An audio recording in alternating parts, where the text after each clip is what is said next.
Hello, c'est Arnaud. Me voici de retour pour une série de vidéos et j'ai envie de commencer assez fort avec un titre assez cash, «Ce qui t'empêche de réaliser tes rêves».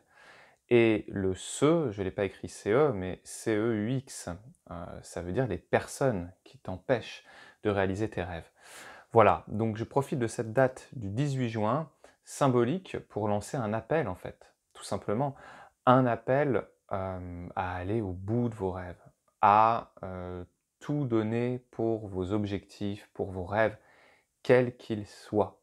Ok. Et surtout de ne pas se laisser impacter, influencer par les esprits critiques qui vont vous décourager. Forcément, vous en aurez sur votre route des personnes qui vont vous dire que ce rêve-là, eh bien, ce n'est pas pour vous. Donc, ceux qui vous empêchent de réaliser vos rêves, ça peut être qui? Qui sont les coupables? Eh bien, ça peut être votre famille, hein, vos parents, tout ce que vous avez eu pendant votre éducation où on vous a dit, «Tu n'y arriveras pas, tu trop nul, t'es trop bête, si t'arrives pas à faire, ceci, cela à l'école, comment tu veux, réussir, à, gagner, des milliers d'euros dans ton travail?» Tu vois? Des trucs comme ça. Donc, on a tout au long de notre vie des personnes qui vont nous décourager. Parfois, il y a des personnes nuisibles, donc ça, c'est super important de les identifier. Quand je dis nuisibles, hein, on est vraiment dans des relations toxiques. Je dis ça parce que, aujourd'hui particulièrement, on a parlé de ça avec une cliente et bah, elle a été marquée durant des années et des années, parce que dans sa propre famille, on l'avait, rabaissée, on n'avait pas laissé sa place, d'accord? Donc quand on est, dans ce type, de relation, eh bah, il faut savoir s'en extraire et les repérer, d'accord? Parce que souvent, c'est un schéma qui a tendance à se reproduire au fur et à mesure des années. C'est-à-dire qu'on est petit, ça se passe comme ça, on est ado, on reproduit et puis, on est plus grand et on se retrouve dans des relations amoureuses toxiques ou dans des relations amicales toxiques. Donc, bien repérer ça. On verra un peu plus loin, comment repérer tout ça.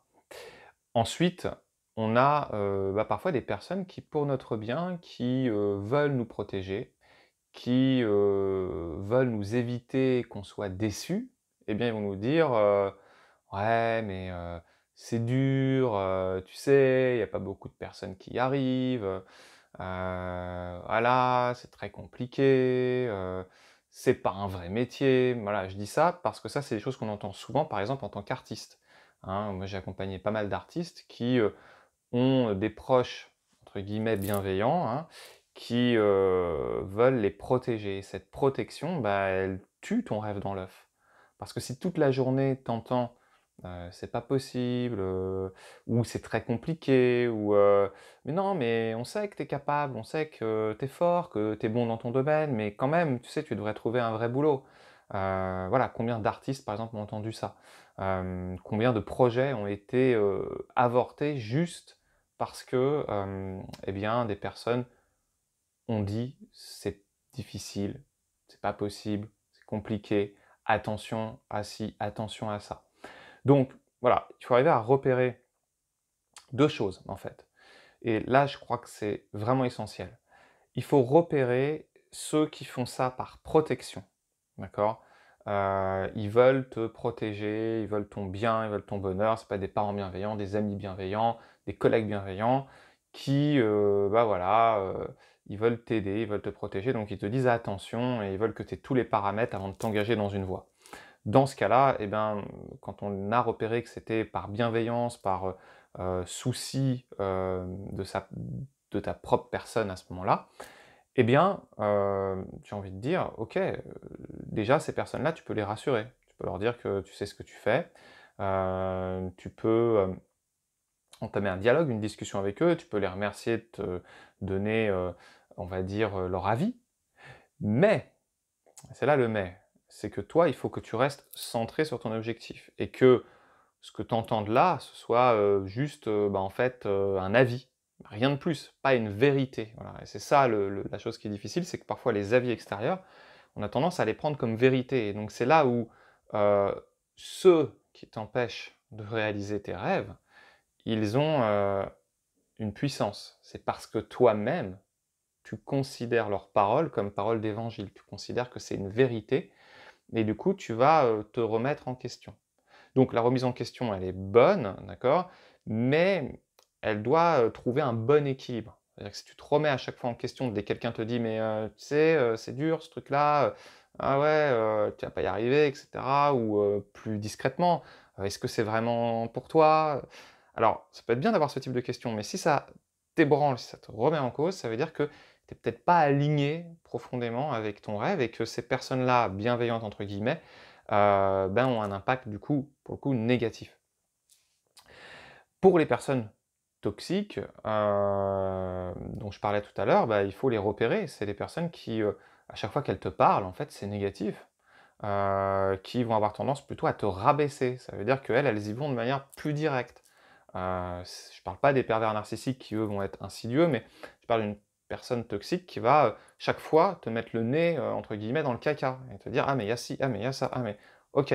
Donc souvent, ces personnes-là, hem, il peut y avoir quand même un fond de bienveillance, mais parfois c'est leur propre impuissance qui se révèle, en fait, à travers ce que toi tu leur exposes. Donc quand toi tu leur dis, «J'ai ce rêve-là, j'ai envie de sortir mon projet artistique, j'ai envie de monter ma boîte», ils vont, se dire: «Waouh, waouh, waouh, waouh, waouh, mais moi j'en serais pas capable». Donc c'est des personnes souvent qui ont un manque de confiance en eux et qui te balancent ça à la tronche.